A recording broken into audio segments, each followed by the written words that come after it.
लक्ष्मी नारायणाय नमः। कृष्णाय वासुदेवाय हरे परमात्मने गोविंदाय नमो नमः। राधे राधे। आज पूर्णिमा के दिन मैं आपको सुना रही हूँ श्री सत्यनारायण व्रत कथा। बंधुओं, जो मनुष्य भी सत्यनारायण व्रत की कथा को सुनते हैं, भगवान उनकी मनोवांछित इच्छाओं को पूरा करते हैं।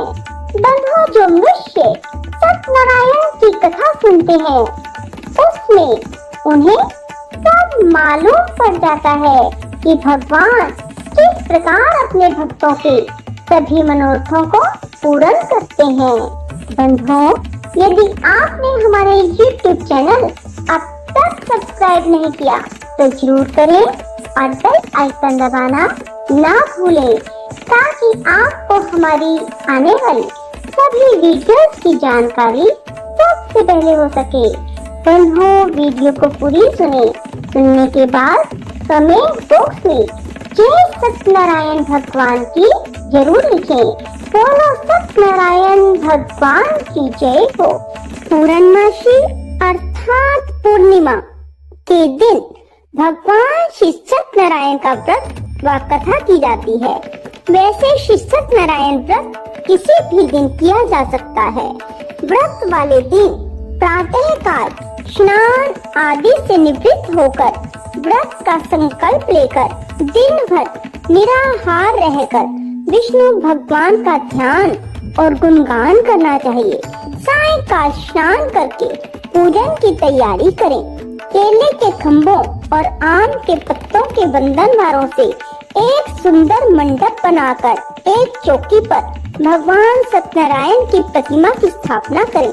पूर्व की ओर मुख करके पूजा स्थान में आसन पर बैठकर श्रद्धा पूर्वक श्री गणेश, गौरी, वरुण, विष्णु आदि देवताओं का ध्यान करके पूजन करें और संकल्प करें कि मैं सत्यनारायण स्वामी जी का पूजन तथा कथा श्रवण करता रहूंगा या करती रहूंगी।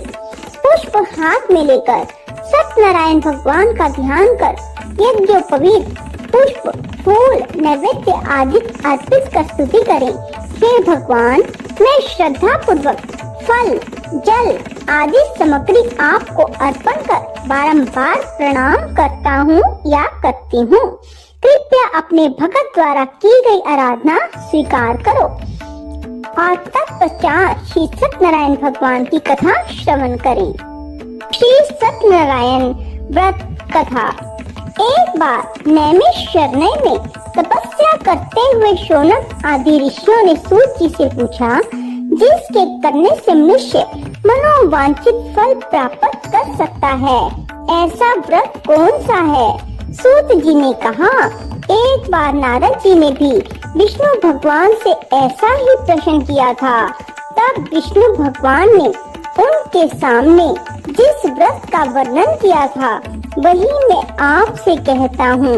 प्राचीन काल में काशीपुरी में एक अति निर्धन और दरिद्र ब्राह्मण रहता था। वह भूख प्यास से व्याकुल हो यहाँ वहाँ भटकता फिरता था। एक दिन उसकी दशा से व्यथित होकर विष्णु भगवान ने वृद्ध ब्राह्मण के रूप में प्रकट होकर ब्राह्मण का सत्यनारायण व्रत का विस्तार पूर्वक विधान बताया और अंतर्ध्यान हो गए। ब्राह्मण अपने मन में श्री सत्यनारायण व्रत करने का निश्चय करके घर लौट आया और इसी चिंता में उसे रात भर नींद भी नहीं आई।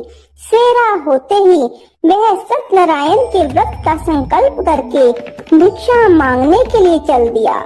उस दिन उसे अल्प विश्राम से बहुत अधिक धन धान्य भिक्षा में प्राप्त हुआ। सायंकाल घर पहुंचकर उसने बड़ी श्रद्धा के साथ श्री सत्यनारायण भगवान का विधि पूर्वक पूजन किया। भगवान सत्यदेव की कृपा से वह थोड़े ही दिनों में धनवान हो गया। वह जब तक जीवित रहा तब तक हर माह श्री सत्यनारायण का व्रत और पूजन करता रहा। देह छोड़ने के बाद वह विष्णु लोक को गया। सूत जी पुनः बोले कि एक दिन वह ब्राह्मण अपने बंधु बांधवों के साथ बैठा ध्यान मगन हो श्री सत्यदेव की कथा सुन रहा था। तभी भूख प्यास से व्याकुल एक लकड़हारा वहां जा पहुंचा। वह भी भूख प्यास भूलकर कथा सुनने बैठ गया। कथा की समाप्ति पर उसने प्रसाद ग्रहण किया और जल पिया। फिर उसने ब्राह्मण से इस कथा के बारे में पूछा तो उसने बताया, यह सत्यनारायण भगवान का व्रत है जो मनोवांछित फल देने वाला है। पहले मैं बहुत दरिद्र था, इस व्रत के प्रभाव से ही मुझे यह सब वैभव प्राप्त हुआ है। यह सुनकर लकड़हारा बहुत प्रसन्न हुआ और मन ही मन श्री सत्यनारायण के व्रत और पूजन का निश्चय करता हुआ लकड़ी बेचने के लिए बाजार की ओर चल पड़ा। उस दिन लकड़हारे को लकड़ियों का दुगना दाम मिला। उन्हीं पैसों से उसने केले, दूध, दही आदि पूजन की सामग्री खरीद ली और घर चला गया। घर पहुंचकर उसने कुटुंबियों और पड़ोसियों को बुलाकर विधि पूर्वक भगवान श्री सत्यनारायण का पूजन किया। भगवान सत्यनारायण की कृपा से वह थोड़े ही दिनों में संपन्न हो गया। सूत जी ने फिर कहा, प्राचीन काल में उल्का मुख नाम का राजा हुआ था। वह और उसकी रानी दोनों बड़े धर्मनिष्ठ थे। एक समय राजा रानी भद्रशिला नदी के किनारे श्री सत्यनारायण भगवान की कथा सुन रहे थे कि एक बनिया वहां पर पहुंच गया। उसने रत्नों से भरी अपनी नौका को किनारे पर लगा दिया और पूजन स्थान पर पहुंच गया। वहां का चमत्कार देख उसने राजा से इसके बारे में पूछा।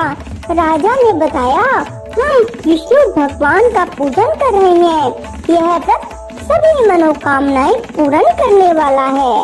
राजा के वचन सुन और प्रसाद पाकर बनिया अपने घर चला गया। घर पहुंचकर उसने अपनी पत्नी से व्रत का वृतांत कहा और संकल्प किया, मैं भी संतान होने पर यह व्रत करूंगा। इसकी पत्नी का नाम लीलावती था। सत्यदेव की कृपा से वह कुछ ही दिनों बाद गर्भवती हो गई।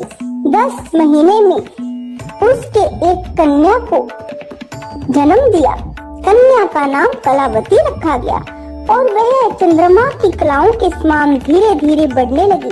एक दिन अवसर पाकर लीलावती ने अपने पति को सत्यदेव का व्रत करने की बात बताई। उसने कहा, मैं यह व्रत कन्या के विवाह के समय करूंगा। यह कहकर बनिया अपने कारोबार में लग गया।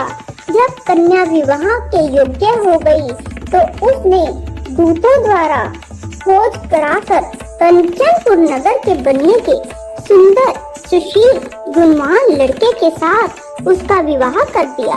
फिर भी बनिए ने सत्यनारायण का व्रत नहीं किया। उससे श्री सत्यनारायण भगवान अप्रसन्न हो गए। कुछ ही दिनों बाद बनिया अपने दामाद को साथ लेकर समुद्र के किनारे रतनसारपुर में व्यापार करने लगा। एक दिन रतनसारपुर के राजा चंद्रकेतु के खजाने से चोरों ने बहुत सा धन चुरा लिया। राजा के सिपाही चोरों का पीछा कर रहे थे। चोरों ने जब देखा कि सिपाहियों से बचना कठिन है तो उन्होंने राजकोष से चुराए हुए तमाम धन को एक जगह फेंक दिया और स्वयं भाग गए। वही बनिए का डेरा था। सिपाही चोरों को ढूंढते हुए उसी जगह पहुंच गए और उन्होंने दोनों बनियों को चोर समझकर पकड़ लिया। राजा ने दोनों बनियों को जेल में डालने का आदेश दिया और सारा धन कोष में जमा करा दिया। श्री सत्यनारायण भगवान के कोप से लीलावती और कलावती भी दुख भरे दिन काट रही थी। एक दिन कलावती भूख प्यास से व्याकुल होकर एक मंदिर में चली गई। वहाँ श्री सत्यनारायण की कथा हो रही थी। वहाँ बैठकर उसने कथा सुनी और प्रसाद लेकर रात होने पर घर पहुँची। माता ने देरी का कारण पूछा तो उसने सब बात कह दी। उसकी बात सुनकर लीलावती को अपने पति की भूल की बात याद आ गई और उसने श्री सत्यनारायण के व्रत का निश्चय किया। उसने अपने बंधु बांधवों को बुलाकर श्रद्धा पूर्वक कथा सुनी और विनम्र भाव से आर्त होकर प्रार्थना की, मेरे पति ने संकल्प करके भी जो आपका व्रत नहीं किया उसी से आप अप्रसन्न हुए थे। अब कृपा करके उनका अपराध क्षमा करें। लीलावती की प्रार्थना से श्री सत्यनारायण भगवान प्रसन्न हो गए। उसी रात्रि में वान ने राजा चंद्रकेतु को सपन में दर्शन देकर कहा, प्रातः काल होते ही दोनों बनियों को जेल से छोड़ दो और उनका धन उन्हें लौटा दो, वरना पुत्र पौत्र समेत तुम्हारा राज्य नष्ट हो जाएगा। इतना कहकर भगवान श्री सत्यनारायण अंतर्ध्यान हो गए। राजा ने सवेरे होते ही दोनों बनियों की मुक्ति का आदेश दिया, साथ ही उनका धन उन्हें लौटा दिया और सम्मान पूर्वक उन्हें विदा किया। दोनों बनिए आनंदित हो अपनी नौका लेकर घर की ओर चल पड़े। तभी श्री सत्यनारायण भगवान सन्यासी के रूप में उनके समीप आए और बोले, तुम्हारी नौका में क्या है? बनिए ने हंसते हुए उत्तर दिया, नौका में पत्थरों के सिवाय और कुछ भी नहीं है। यह सुनकर सन्यासी ने कहा, तुम्हारा वचन सत्य हो। स्वामी के चले जाने पर बनिए ने देखा कि नौका हल्की होकर ऊपर को उठ रही है। उसे बड़ा कौतूहल हुआ और यह देखकर कि नौका में तो सचमुच ही पत्ते भरे हैं, वह बेहोश होकर गिर पड़ा। किंतु दामाद ने कहा, इस प्रकार घबराने से काम ना चलेगा, यह सब उन्हीं स्वामी की करामात है। चलकर उनसे प्रार्थना की जाए तो फिर वैसा ही हो जाएगा। दामाद की बात मानकर बनिया स्वामी के पास पहुंचकर उनके चरणों में गिर पड़ा और बार बार उनसे क्षमा मांगने लगा। उसकी विनीत प्रार्थना से भगवान ने प्रसन्न होकर उसे इच्छित वरदान दिया और अंतर्ध्यान हो गए। बनियों ने नाव के पास जाकर देखा तो वह धन रत्नों से भरपूर थी। तब उन्होंने वहीं श्री सत्यनारायण भगवान का पूजन किया और कथा सुनी। फिर घर की ओर चल दिए। अपने नगर के समीप पहुंचकर बनिए ने लीलावती के पास अपने आने का समाचार भेजा। लीलावती उस समय श्री सत्यनारायण की कथा सुन रही थी। उसने अपनी पुत्री कलावती से कहा, तुम्हारे पति और पिता आ रहे हैं, मैं उनके स्वागत के लिए चलती हूँ। तुम भी प्रसाद लेकर शीघ्र ही नदी तट पर पहुँच जाना। कलावती प्रसन्नता के कारण इतनी विमुग्ध हो गई कि वह कथा का प्रसाद लेना भूल गई और तुरंत ही नदी के तट की ओर दौड़ पड़ी। वह ज्यों ही नदी के किनारे पहुंची, त्यों ही उसके पति समेत नौका जल में डूब गई। यह देख बनिया हाहाकार करके छाती पीटने लगा। लीलावती भी दामाद के शोक में विलाप करने लगी और कलावती अपने पति के खड़ाऊ लेकर सती होने को व्यक्त हुई।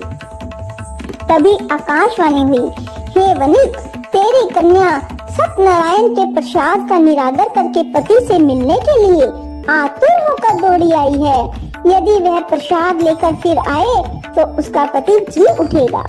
वह सुनकर कलावती घर की ओर दौड़ गई और श्री सत्यनारायण भगवान का प्रसाद लेकर नदी के किनारे आई तो देखा कि उसके पति समेत नौका जल पर तैर रही है। यह देख बनिया भी प्रसन्न हो गया और अपने घर पहुंच गया। वह जब तक जीवित रहा तब तक श्री सत्यनारायण भगवान का व्रत करता रहा और श्रद्धा पूर्वक कथा सुनता रहा। इसके पश्चात सूत जी बोले, एक समय तुंगध्वज राजा शिकार खेलने के लिए वन में गया हुआ था। वहाँ उसने देखा कि एक वट वृक्ष के नीचे बहुत से गोप ग्वाल एकत्रित होकर सत्यनारायण की कथा सुन रहे हैं।